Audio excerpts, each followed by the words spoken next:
ऐसे इंट्रोज नहीं करता, लेकिन मैं इस समय सैकड़ों फीट नीचे एक गुफा में उतर रहा हूँ, जो पृथ्वी में 5 किलोमीटर से ज्यादा गहरी है। चाहे हमें ये पसंद हो या ना हो, जैसे ही मैं और मेरे दोस्त जमीन को छुएंगे, हम यहाँ फंसे रहेंगे अगले 7 दिनों तक। मैंने शायद कभी कुछ इतना खतरनाक नहीं किया होगा। सबसे पहली चीज, हमें वहाँ से दूर जाना होगा जहाँ से हम नीचे आए थे। क्यों? अगर तूफान आया तो ये जगह बाढ़ की चपेट में आ सकती है, समुद्र की तरह भर सकती है और हमें डुबो भी सकती है। इसीलिए हम बेस कैंप गुफा में आगे लगाने वाले हैं। काफी अजीब है। यहाँ की दुनिया तो अलग है दोस्त। इस गुफा की एंट्रेंस भले ही सुंदर है, लेकिन दिखावट पर नहीं जाना चाहिए। हम सब ये जानते नहीं थे, लेकिन अगले 7 दिन हमारी जिंदगी का सबसे मुश्किल समय होने वाला था। ये बहुत बुरा आइडिया था। ठीक है, कुछ घंटे में अंधेरा हो जाएगा और अगर हमारे पास कैंप नहीं होगा तो बहुत बड़ी प्रॉब्लम हो जाएगी। मैं बता भैया कि तुम कहाँ जा रहे हो? कैंप के लिए फ्लैट जमीन ढूंढ रहे हैं। गुफा के अंदर आने पर हमें अचानक आने वाली बाढ़ से बचने के लिए ऊंचाई पर एक जगह मिली, जिसका मतलब है कि ये हमारे कैंप के लिए बिल्कुल परफेक्ट है।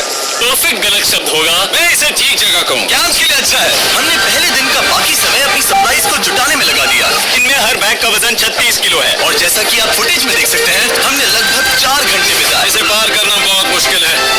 हम ये सब हमारे बेस कैंप तक ले जा रहे हैं। ठीक है, हमने यहाँ कुछ लाइटें जला रखी हैं। हमारी सप्लाईज फाइनली हमारे बेस कैंप तक आ गए और अगर तुम कैमरा उधर घुमाओगे तो आपको दिखेगा वहाँ कितना अंधेरा है। इसमें पूरा दिन लग गया और इसीलिए हमने कैंपिंग के लिए कम से कम तैयारी की है। हमने कुछ रस्सियां लटकाने के लिए होल्स किए। इन्हें पकड़ो, खुद को ऊपर खींचो। लगता है ये बिस्तर को संभालने के लिए सही होगी और हमारे सर्वाइवल गाइड जोल की मदद से हमने बिस्तर लटका दिए। ये पतली सी रस्सी मेरे बिस्तर को संभालेगी। रात का खाना खाया और जोरदार ठंड के लिए तैयार हो गए। सच कहूँ तो मैंने जितना सोचा था, ये बिस्तर उससे कहीं ज्यादा कंफर्टेबल है। मेरा सर इतना बड़ा क्यों दिख रहा है? ये गुफा 2.5 किलोमीटर गहरी है और हम अभी इसके एंट्रेंस पर ही कैंपिंग कर रहे हैं। कल हमें काफी कुछ एक्सप्लोर करना है।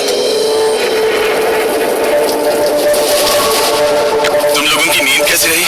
बुरी तरह। मैं नहीं सोया। बहुत ही उलझन भरा माहौल है। गुफा के ऊपर से लगातार पानी टपक रहा है। हमने अपने ऊपर एक टार्प डाला, लेकिन फिर भी पानी हमारे बिस्तरों में आ रहा है। मैं एक आइडिया दूं? चलो अपने कैंप को और बेहतर बनाते हैं। हमें इन टार्प्स को जोड़ देना चाहिए ताकि यहाँ सोते वक्त हम सूखे रहें। बहुत अच्छा आइडिया है। मैं सिर्फ एक यूट्यूबर नहीं हूँ, ठीक है?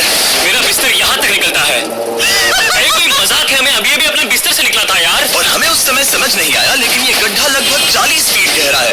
तो जब शॉन और मैंने सुपर टाप पर काम करना शुरू किया, मैक और कार्ल ये देखने गए कि ये गड्ढा कितना खतरनाक है। वहाँ ऊपर मेरा बिस्तर देख सकते हो? मैं वही सोया था। अब ये देखो। क्योंकि यहाँ सब कुछ एक जैसा दिखता है और गुफा में हमें ट्रैक करना शायद काफी मुश्किल होगा, इसीलिए इस मैप पर आप देख सकते हैं कि हमारा बेस कहाँ है और वो कितनी दूर जा रहे हैं। ठीक है, मैं कल हो ना हो। ये पागलपन है। जब तक बॉयज एक्सप्लोर कर रहे हैं, मुझे और शॉन को कैंप पर काम करना पड़ रहा है। यहाँ ये स्लीपिंग बैग क्यों पड़ा है? इसमें टॉयलेट जैसी बदबू आ रही थी। लेसन नंबर 1, किराए के स्लीपिंग बैग्स मत लेना। हमने स्लीपिंग बैग्स मुझे भी नहीं पता। हमने ये स्लीपिंग बैग्स खरीदे क्यों नहीं?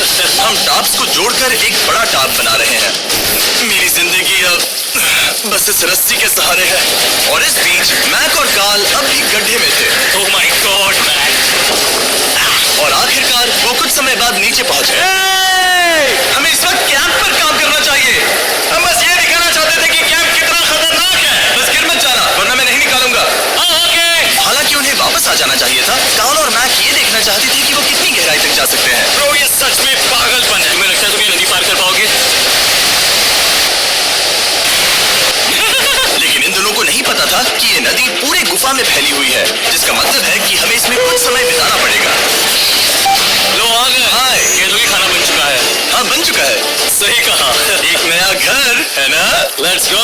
अब हमारे पास एक छत। क्या बात है, मानना पड़ेगा तुम लोगों ने कमाल कर दिया। और हमने फायर पिट्स को इस छोटी सी गुफा में रखा है। तो क्या कहते हो? गर्म है, काफी कोजी है। ये चट्टानें यहाँ गर्मी को कैद करती हैं और ऊपर से आने वाले टॉयलेट को ब्लॉक करती वो हैं। टॉयलेट नहीं है। तो फिर मैं उसे क्या करूँ? पता नहीं, शायद बारिश या कुछ और करूं। लेकिन ये बारिश नहीं है, पत्थर है। ऊपर देखो, ऊपर बादल नहीं पत्थर है। ये बारिश नहीं है, पत्थर का टॉयलेट। पत्थर का टॉयलेट।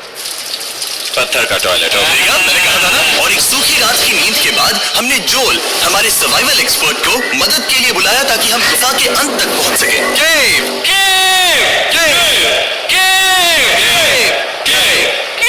चलो देखते हैं हम गुफा के कितनी गहराई तक पहुंच सकते हैं। ध्यान रहे कि हम अभी इस विशाल गुफा की शुरुआत में हैं और हमारा गोल है इसे पूरी तरह से पार करना।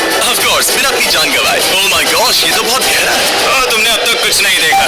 हम गुफा की गहराई में जा रहे हैं। ठीक है दोस्तों, अपने पेट अंदर कर लो। यहाँ मामला टाइट होने वाला है। मुझे नहीं लगता मैं इसमें फिट हो पाऊंगा। गुफा की खोज का दिलचस्प हिस्सा ये है कि आप पत्थरों की दरारों में मुश्किल से फिट हो पाते हो। ओह माय गॉड, यहाँ जगह बहुत कम है। और कभी कभी आप एक बड़े से चेम्बर में होते हो, इतना बड़ा कि हमें इसे देखने के लिए ये करना पड़ा। ओह माय गॉड, अब मैं देख पा रहा हूँ, मजा आ गया। ये कितनी चमकदार है। देखो तो ये कितना शानदार है।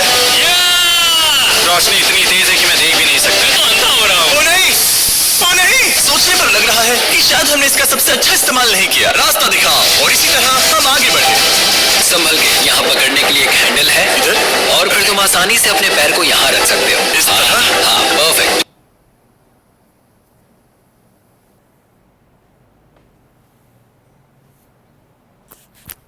जोल सबसे अच्छा केव गाइड। अब तक सब जिंदा है। ठीक है दोस्तों, तो यहाँ से चीजें दिलचस्प हो जाती हैं। क्या? ये क्या है?